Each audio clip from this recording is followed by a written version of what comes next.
மீட்பரும் சகாயருமா இருக்கிற இயேசு கிறிஸ்துவின் நாமத்தில் யாவரையும் கூட அன்போடு கூட வாழ்த்துகிறேன். இந்த மார்னிங் மன்னாண்டு தின தியானத்தின் மூலமாய் உங்களை சந்திப்பதிலே மிகுந்த மகிழ்ச்சி. கர்த்தர் இந்த நாளிற்குரிய வார்த்தை உண்மையுள்ள மனுஷனை கண்டுபிடிக்க கூடுமா. இதனுடைய ஆதார வசனம் யோவான் 18ஆம் அதிகாரம் 37ஆம் வசனம்.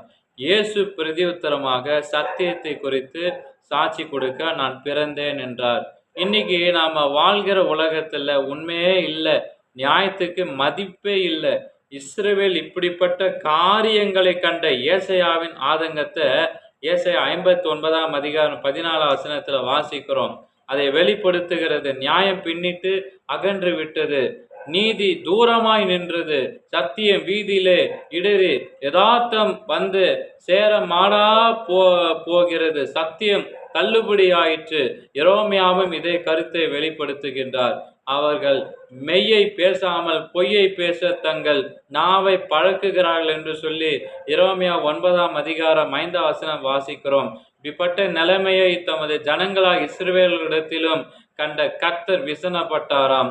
தங்கள் தேவனாகிய கர்த்தருடைய சத்தியத்தை கேளாமலும் புத்தியை ஏற்றுக்கொள்ளாமலும் இருக்கிற அந்த ஜாதி இதுதான் என்று, சத்தியம் அவர்கள் வாயிலிருந்து அற்று போனதென்றும் அவர்களுக்கு சொல் என்றும் அவர்களை வெறுத்து நெகிழ்ந்து விட்டேன் என்றும் அவர் கூறுவதில்லை, இதை அறிகிறோம் என்று எரேமியா 7ஆம் அதிகாரம் 28, 29 ஆகிய வேத வசனங்களை நம்ம பார்க்க முடிகிறது.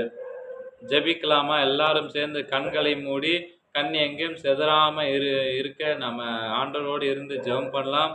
பிதாவே, கபடமுள்ள மக்களின் மத்தியில் வாழும் நான் என்ன வந்தாலும் உண்மையின் பக்கம் நிற்க கிருபை தாரும். இயேசுவே, என் மாதிரியாக இருக்கட்டும், இருதயத்தை துக்கப்படுத்தியும் கோபாக்கினை என் மேல் வராவிடாதிருக்க எனக்கு உதவி செய்யும். இயேசுவின் நாமத்தில் ஆமேன். Have a blessed day. God bless you. கர்த்தர் தாமே உங்களை ஆசீர்வதிப்பாராக. ஆமேன், ஆமேன்.